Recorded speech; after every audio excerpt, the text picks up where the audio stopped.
So I talked to our officials, and yesterday evening I reached from cancelling my other programs from other states, and yesterday I visited the hospital, and so the sad incident, of course, beyond our human expectation and human activeness. The state and central government are trying their well best to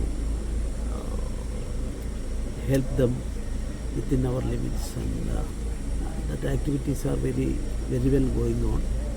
And state government already declared 10 lakhs for these people and 1 lakh for others.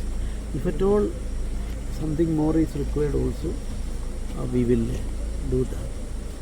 And proper immediately all these medical facilities and saving the life, maximum effort was there.